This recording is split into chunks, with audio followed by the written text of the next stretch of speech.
Now, a number of journalists are protesting in Delhi, and they're protesting against yesterday's attacks on media in the Patiala House Court. Journalists marched from the Press Club to the Supreme Court. They hit out at the Delhi police for remaining a mute spectator when journalists were being assaulted. Journalists were physically evicted from the courtroom. They were roughed up when they went to cover the Jawaharlal Nehru University Students' Union President Kanhaiya Kumar's story. He was brought to court, remanded to 2 days in custody. Now a young woman journalist's phone was snatched. Several women journalists also faced physical assault.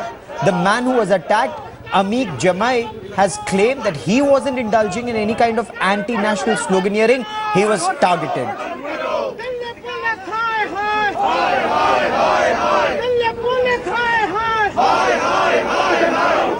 And India Today's managing editor Rahul Kanwal spoke to editors and journalists who marched to the Supreme Court in protest. Let's listen in.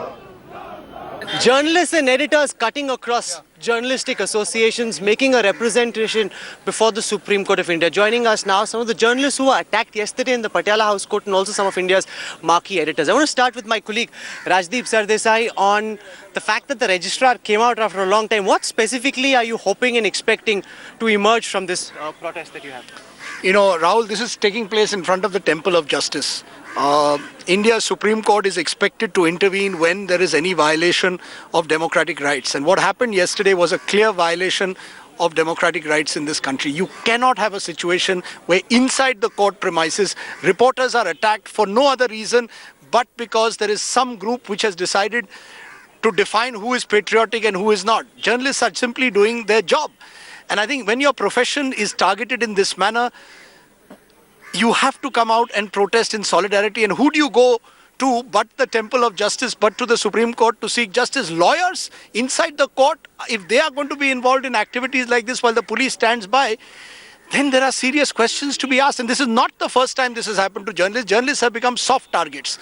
We are often targeted because obviously we have a pen or mic in hand. We don't carry a sword or any weapon of violence. We don't sloganeer anti-national slogan. But if we are going to be targeted because of some other political battle that is being fought outside, then I think we have to come and knock the doors of the Supreme Court and hope that suo motu action is taken by the Chief Justice against those responsible. Marka, what seems rather worrisome is that while so far the cops were very prompt to take action against the JNU protesters, no action has been taken against the BJP MLA or the leaders or the workers who actually assaulted journalists and others who were present in the court. And what's really worrying is that the police commissioner is calling all this a minor matter. He's describing this as a minor scuffle. The reason that this is not minor but extremely major, and the reason we're all sitting here in the Supreme Court lawns, is because it's about a principle. It's not about the level of violence. It's about where it happened, who it was led by. Two sets of people who actually represent, Rahul, the legal process, the lawyers and the police. The police did nothing. The lawyers led the charge. And you know, the fact that the court, I would have thought the court may have suo motu made an intervention as it does on so many other matters. We are still hopeful, and we want to underline as we stand united here today that this is about the right to report without fear, intimidation and bullying. And if we can't even do that in a courtroom, most of us have seen mob violence at some point or the other, but in a courtroom led by lawyers with the police doing nothing, it's absolutely unacceptable. Also present here are some of the journalists who were beaten up by the workers of a party, or we don't know who they are. I just interviewed O.P. Sharma and he says that they weren't BJP workers, they've got nothing to do with the government, it was all rather impromptu, and that journalists and the others present somehow provoked these people.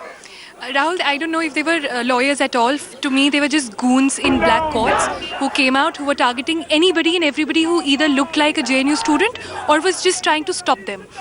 They attacked me because I was trying to film it on my phone because cameras are not allowed inside the courtrooms. So I was trying to film and get some evidence of them attacking those innocent, unprovoked, those students on my phone. And they came to me and they said that, delete that video. Pehle varna aapka phone todenge, fir aapki haddiyan todenge. And I was trying to I screamed out loud. I identified myself. I said, I'm Sonal Mehrotra. I work with NDTV. I'm here to do my job. Please let me go. Nothing. They got even more provoked. They beat up Amit Pandey from IBN7 in front of my eyes. He was beaten up black and blue. His clothes were torn. And the biggest irony is we were inside the courtroom of Metropolitan Magistrate Loveleen. I was cornered, so was Amit Pandey, by these 15 goons in black coats, and behind them were 4 to 5 cops. I was screaming my lungs out to them, trying to call their attention that please intervene. They looked the other way and they went off. This I find very irksome, the fact that you've got cops present in the courtroom and that they don't act. What specific action are we expecting? Because you also made a representation to the Home Minister. What specific action are you expecting? You see, firstly, there is prima facie evidence about who were the culprits.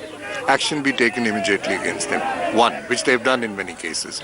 Secondly, we've been promised an investigation.